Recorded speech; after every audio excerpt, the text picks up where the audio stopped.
กันเต็มที่มีน้ำใจนักกีฬาอย่าทำฟาวล์เด็ดขาดโชคดี ดูดีแน่นอนครับวันนี้ครับคู่เอกครับ52กิโลกรัมครับซ้ายสไนเปอร์จอมโหดเสริมพรวิวัฒน์กับเทียบครับและมวยจากสปปลาว เรียกง่ายๆเอามวย100,000มาออกตู้เลยครับปิดท้ายรายการค่ำคืนนี้ครับพรุ่งนี้เราเจอกันอีกหนึ่งนัดบรรยากาศสดๆครับกับมวยไทยซุปเปอร์แชมป์ดูคู่นี้ครับจอมโหดซ้ายล้วนๆครับ32แล้วยังแจ๋วครับสภาพเนื้อตัวร่างกายไม่คล่องแวกกับอาบายมุกใดๆทั้งสิ้นครับมีครอบครัวเรียบร้อยแล้วครับ สากลก็ต่อยมาแล้วนะครับโอ้โหโชว์เลยครับ เพื่อนๆที่มาเชียร์เยอะครับครับดูดีๆครับอย่าพลาดกันแล้วกันนะครับวันฉลองคู่หักคู่แค้นนี่หล่นมาแล้วนะครับเวทีนี้คู่ปรับของจอมโหดครับวันฉลองก็เคยมาพ่ายที่นี่นะครับเจอหมัดสวิงกลับหลังเข้าไปต้องระวังนะครับ เดี๋ยวเป็นจอมเก่าอีกคนนึงครับจอมโหดเสริมพรวิวัฒน์อดีตแชมป์หลายเส้นครับคนนี้โอ้โหสายสูงครับทักทายครับ เดี๋ยวดูครับเทียบจากสปปลาวนี่ก็ไม่ธรรมดาเลยครับไม่นั้นมาไม่ประกบมาเป็นคู่เอกครับ เทียเองนี่ก็ให้สัมภาษณ์นะครับบอกว่าแหมเห็นที่จอมโหดตั้งแต่ตัวเองยังไม่ต่อยมวยเลยครับ นะครับบ้านที่เมืองน้องครับวัฒนธรรมเหมือนกันครับ แหมอาวุธทุกทิศครับเทียบครับค่อยๆร้องเพลงไปเรื่อยจอมโหดนี่ยังนิ่งครับ ต้องบังซ้ายเก็บซ้ายของจอมโหดให้ดีครับเทียบแม่มีโยกเอวครับไปตามจังหวะเสียงเพลงครับอาร์ตคอร์นี่แม่มีเปิดเพลงคอจังหวะมันๆให้ด้วยครับ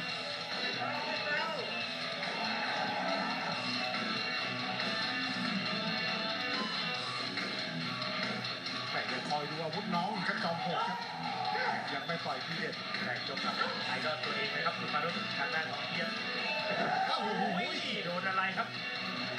แหมแข้งซ้ายครับลูกนี้รับไปเต็ม นิ่งมากครับสไตล์ของจอมโหดอยากไปเรื่อยๆครับบริเวณนัดแรกของจอมโหดที่มาที่นี่นะคุณมารุต ๆใช่ครับเพื่อนๆนี่ก็มากันแล้วครับวันฉลองสถานฟ้าครับ ก็เดี๋ยวมันจะตามมาเรื่อยๆครับเกียรติเพชรเองก็มีนักมวยอยู่ในสังกัดเยอะแยะมากมายครับ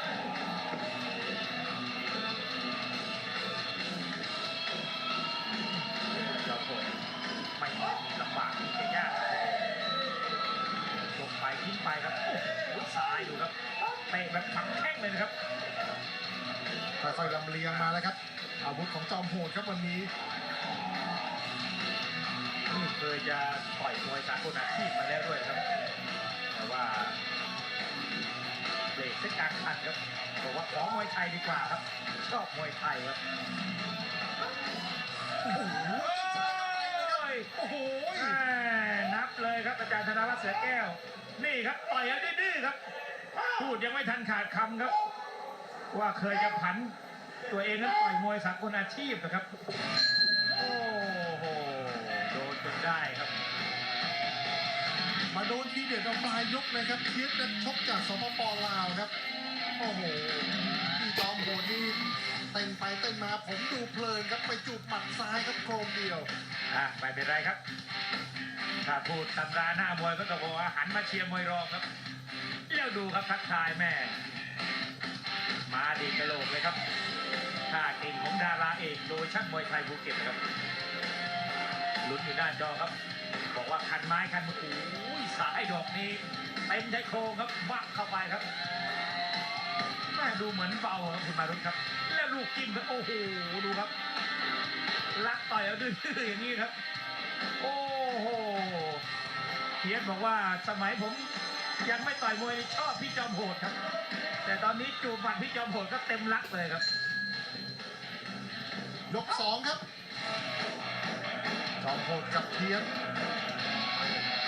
เร่งเครื่องเลยครับเทียบ ไม่มีอะไรจะสูญเสียครับเพียรได้เจอกับหนังตัวอย่างที่ดีๆครับต้องเต็มที่ครับใส่แล้วครับเพียร พลังการบุก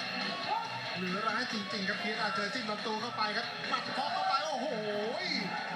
ยังลุกขึ้นมาได้ครับ ดูเหมือนแกออกง่ายๆครับจอมพล โอ้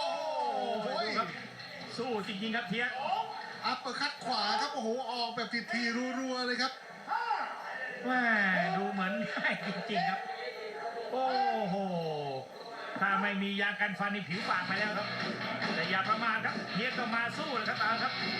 ดูลีลาของเจ้าโพลครับดูกัดครับโอ้ไม่ไหวครับกรรมการธนวัฒน์เสือแก้วบอกพอดีกว่าดูเจ้าโพลครับ เข้าไปประคองน้องเลยครับ โอ้โห